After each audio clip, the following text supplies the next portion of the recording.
Welcome to Strip Cover Lit, where we squeeze the bigger picture out of literature. I'm Adrian Ford, and we are here for the first in a 10-part series as we go short story by short story through 10th of December by George Saunders. This is a video which will appear in three separate playlists here on the channel. Number one, the 10th of December playlist. Number two, the short story discussion playlist, an ever-growing playlist here on the channel. And number three, the George Saunders playlist, a playlist of videos dedicated to George Saunders. This video will have three separate sections: a So What Happened recap of the story, a literary criticism section, and a writer's corner section where we learn what writers' lessons are to be taken from this short story. There are 6 literary criticism notes and 4 writer's corner notes for 10 notes total. A lot of 10s going into this video. So, what happened? We open with Allison daydreaming about her 15th birthday. She's waiting for her mom at home alone, waiting long enough that she goes ahead and daydreams about all sorts of stuff, a little bit of a space cadet as we find her, until she sees Kyle running around outside. She knows Kyle. She's known Kyle forever. He is a dork. Suddenly, there is a knock on the back door, so she does the only thing that makes sense and answers it. It's a great big guy. Great big guy she does not know. Cut to Kyle getting home from cross-country practice. He's alone, too.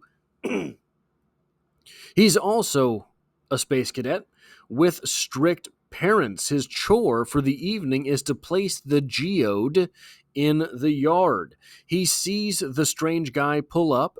He takes note of the car in the yard. He's not supposed to be out if there are strangers in the neighborhood. He sees Allison, his crush, by the way, open the door.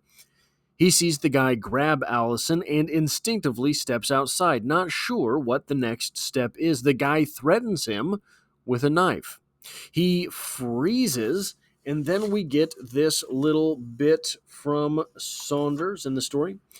Last week, Sean Ball had brought a wig to school to more effectively mimic the way Bev Mirren chewed her hair when nervous. Kyle had briefly considered intervening.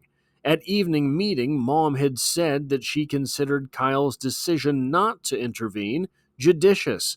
Dad had said that that was none of your business. You could have been badly hurt. Mom had said, think of all the resources we've invested in you. Beloved only.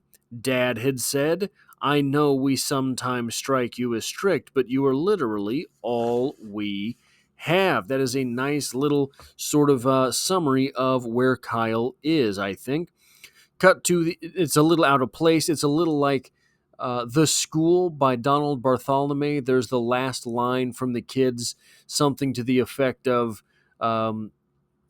what happens at the end, or something like that. I can't remember the exact line, but it strikes you a little in the same way as that because of the tone of this short story. Cut to the abductor himself, who is surprised to be getting away with it. He marches her, Allison, through the backyard and through the creek and to the van which he had forgotten to unlock. To leave unlocked, that is. When Allison won't get in, he punches her. Cut back to Kyle, who races across the yard and the creek and throws the geode at the guy. It hits the guy in the head. Direct hit. The guy goes down. Then Kyle goes ahead and busts his windshield.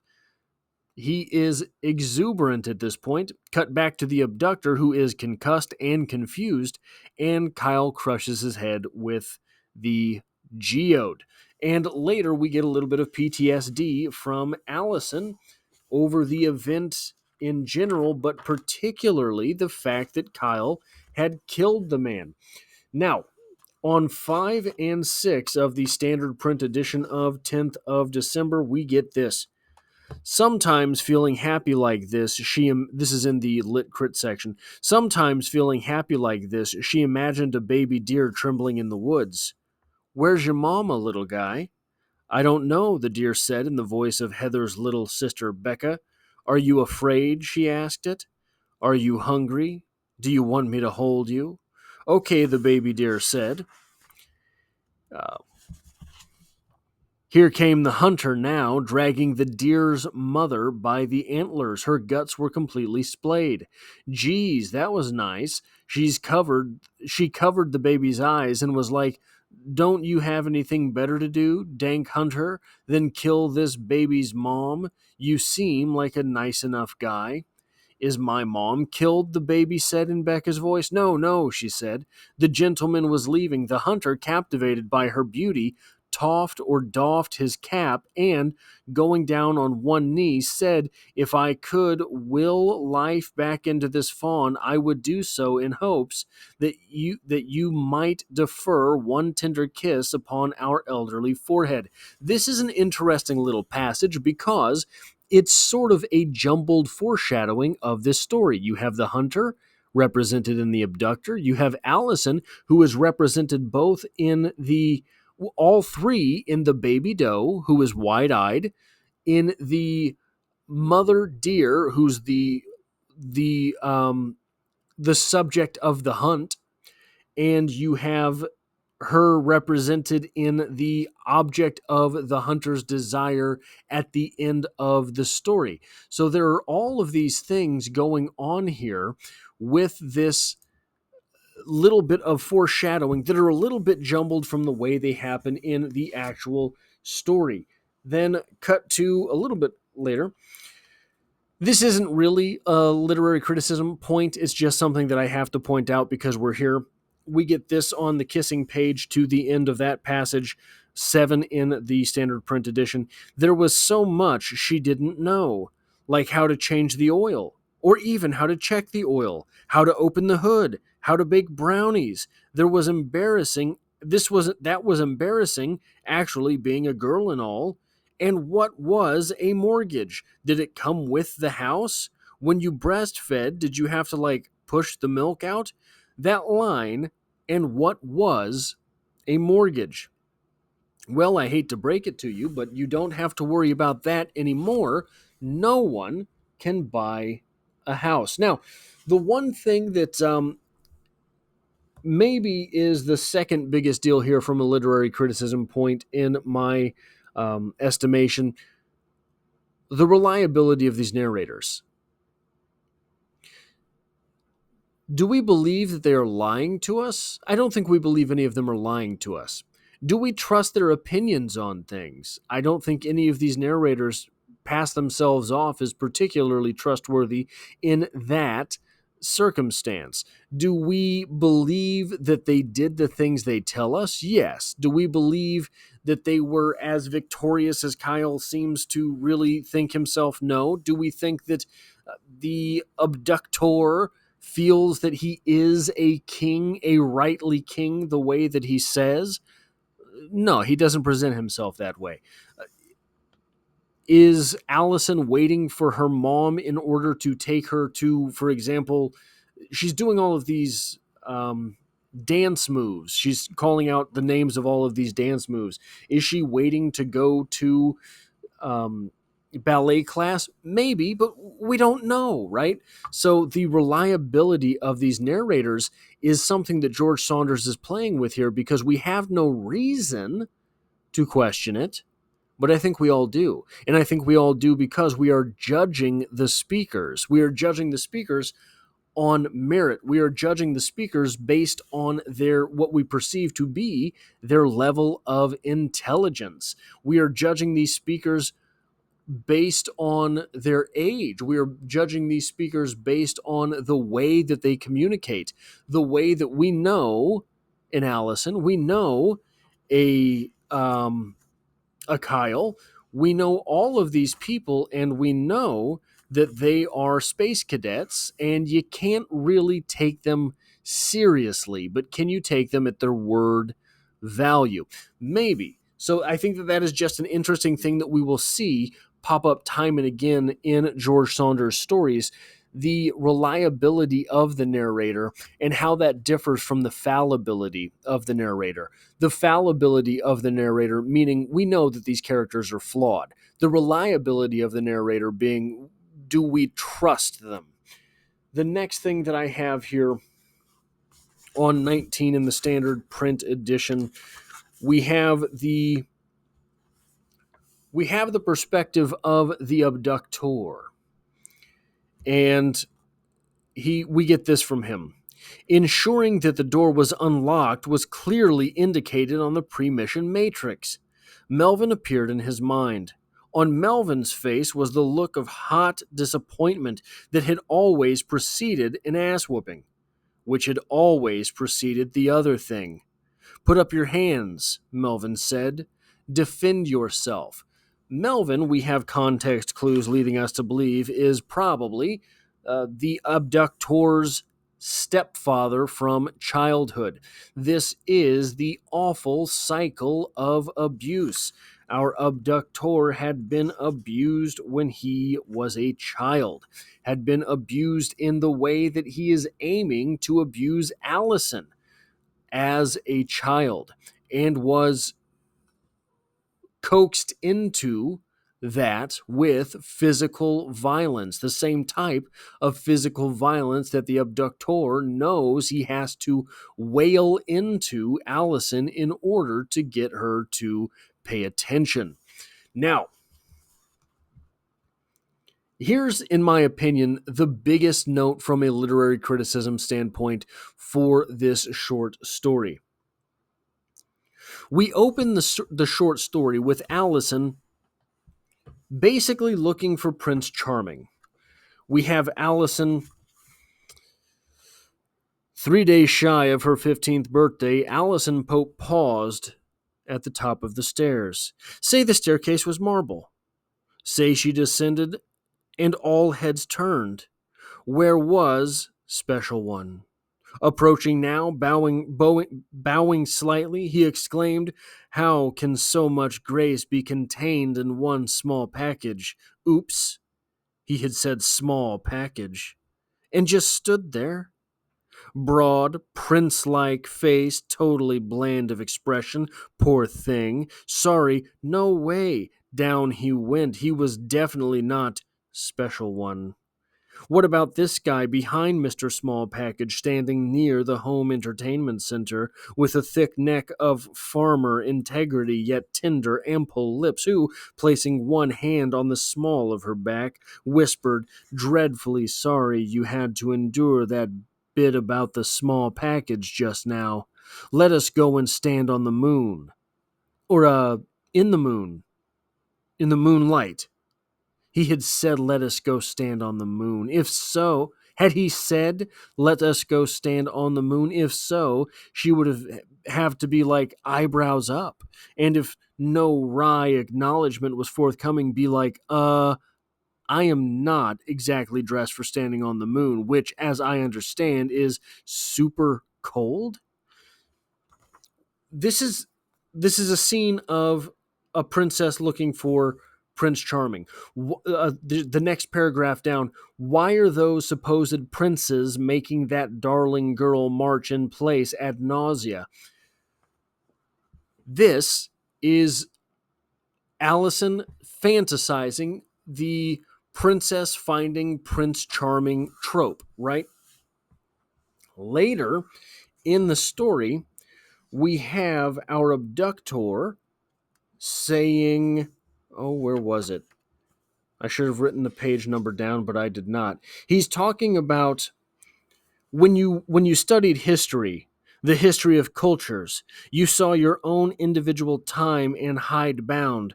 There were various theories of acquiescence. In Bible days, a king might ride through a field and go, "That one," and she would be brought to him, and they would duly be betrothed. And if she gave birth unto a son, super, bring out the streamers. She was a keeper. Was she, that first night, digging it? Probably not. Was she shaking like a leaf? Didn't matter. What mattered was offspring and the furtherance of the lineage, plus the exaltation of the king, which resulted in righteous kingly power. So we open with Allison fantasizing about being a princess and finding Prince Charming. Later, we have the abductor, the prospective abductor, I should be saying, I suppose, the prospective abductor fantasizing about being a king and just taking a queen. But what we have afterwards, we have in Allison's bit about finding Prince Charming, a little bit later she dismisses Kyle. What a nerd, Kyle. We have the abductor, prospective abductor, talking a big game about what an alpha male he is. And then we have Kyle save the princess from the wicked king. We have Kyle, the knight in shining armor, the actual Prince Charming, coming about, saving the queen, or saving the princess, and then the princess still does not want anything to do with him. In fact, the memory of what the knight in shining armor had done is revolting to her, despite the fact that it saved her. So that is, to me, that is the most interesting little bit of writing that George Saunders has planted in this story. The dueling ideas of medieval, how would you say, medieval gallantry, something like that. Now, the last note that I have here is Joyce Carol Oates from the literary criticism section. Joyce Carol Oates wrote a short story called Where Are You Going, Where Have You Been? This short story was about something very similar to this, fairly similar to this. It is one that is almost impossible not to think of when you read this short story. Tone and voice are very important when reading George Saunders. Tone and voice separate George Saunders from Joyce Carol Oates. The Joyce Carol Oates piece is very understated, and I think you would have to agree that George Saunders is anything but understated. The Joyce Carol Oates piece, Where Are You Going, Where Have You Been, is chilling. It is terrifying. Arnold Friend shows up and seems ethereal. Arnold Friend shows up and seems to be an alien trying to pass as human. All of these things, terrifying. Morbid and terrifying. We have the exact opposite here from George Saunders. The prospective abductor here is laughable. He's silly. He's stupid. He has lame brain plans that he can't execute. He keeps a matrix of things that he's supposed to do. He has thought these things through. Still, we know that the prospective abductor in this story already has at least one body somewhere. I don't think we ever know that about Arnold Friend. In Joyce Carol Oates' Where Are You Going, Where Have You Been? I don't know that we ever know that about him in that short story. So, should the prospective abductor here be more terrifying than Arnold Friend? He should be. It is the tone and the voice that keep us from getting to that point. Now, for the writer's corner section of this, one of the most sneaky good bits of writing, I don't know why I'm putting this right next to the microphone, sneaky good bits of writing advice I ever heard was that good writing teaches you how to read it. I believe that 100%. That second paragraph there, so George Saunders goes out of his way sometimes to make his writing difficult to sort of comprehend on a surface level.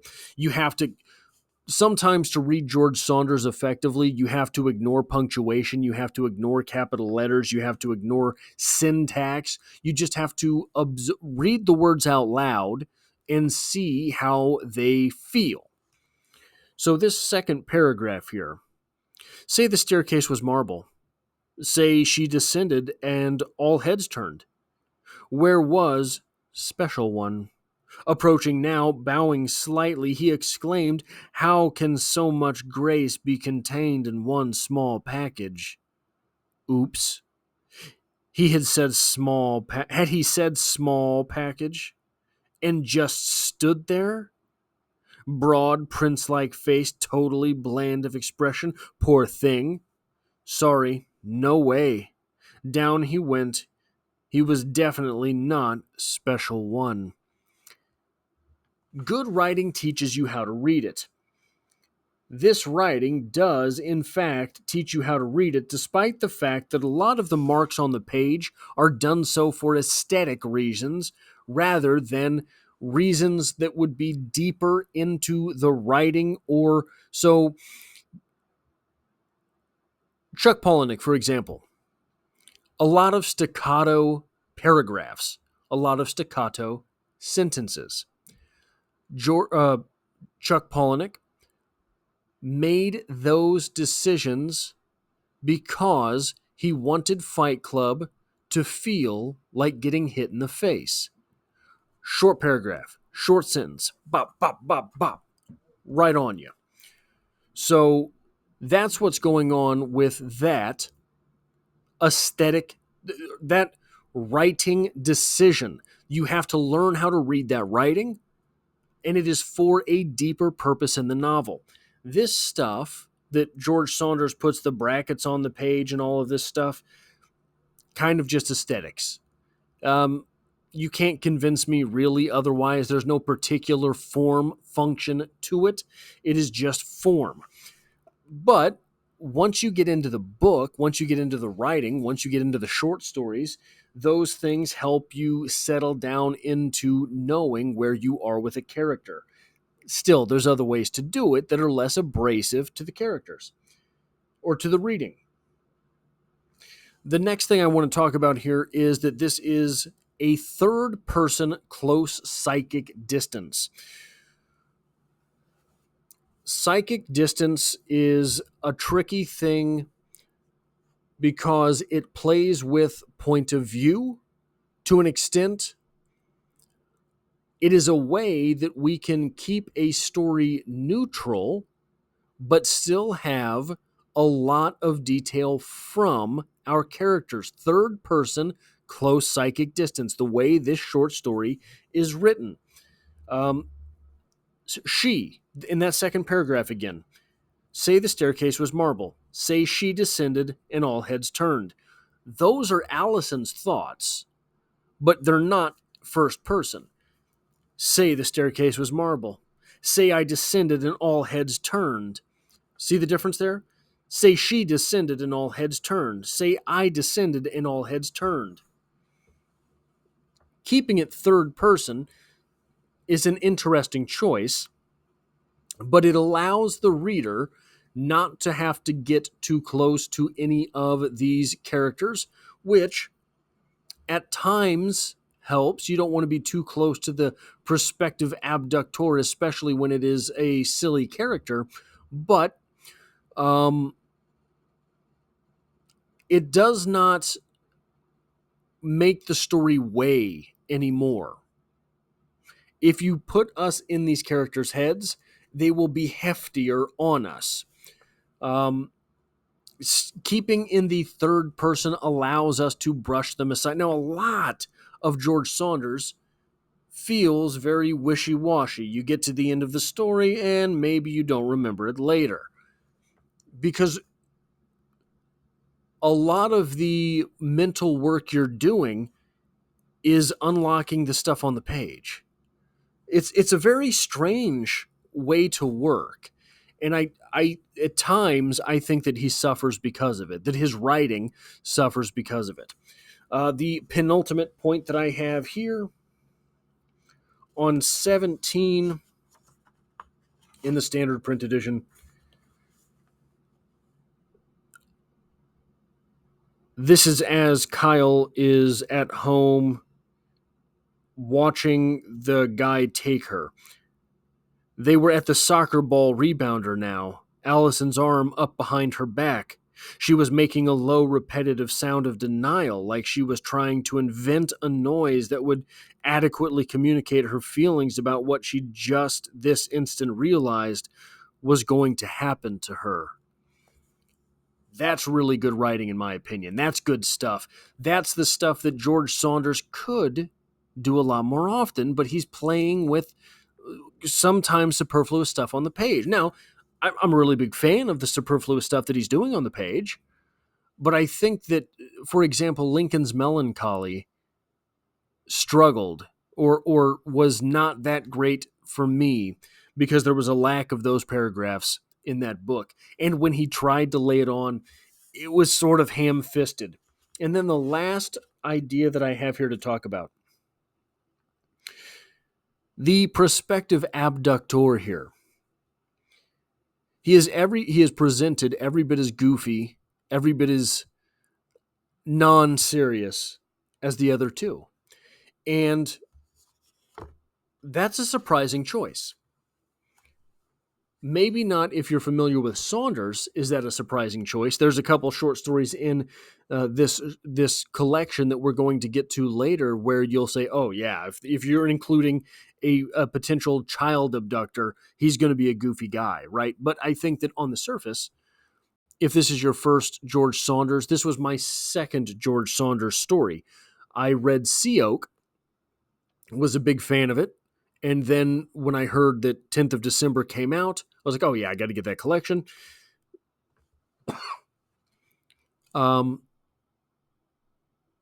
Somehow I was already prepared for that, which to me makes it seem as if maybe George Saunders is that's a fault more than a strength. Because if your characters are, it's a surprising choice, but it's not surprising from Saunders. Does that make any sense? So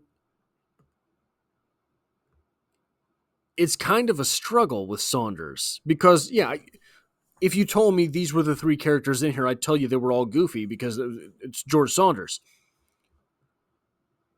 A prospective reader of this short story would be taken aback by the fact that that abductor is completely bonkers as well, is completely non-serious as well, non-intimidating as well. It's a surprising choice from the outside in, but maybe not from the inside out. Is that something that you can work into your short stories, your novels, your poetry? Someone as just sort of, if you told me to write a child abductor, I wouldn't do it this goofy. Are there characters in your writing that you think, oh, you know what? I did that too stereotypically. That is not a surprising choice. But anyway, that is the last note that I have here for Victory Lap from George Saunders. This will, of course, be the first in an ongoing series for this short story collection, the latest in the George Saunders and short story playlist here on the channel. If you like or appreciate what it is that I do here, hitting the like button really does help me out as it tells YouTube to share this video with other literature lovers. If you find yourself here by chance but not design, literature is the only thing I talk about on this channel. There's poetry every Monday, and I hope to have you back for the next one.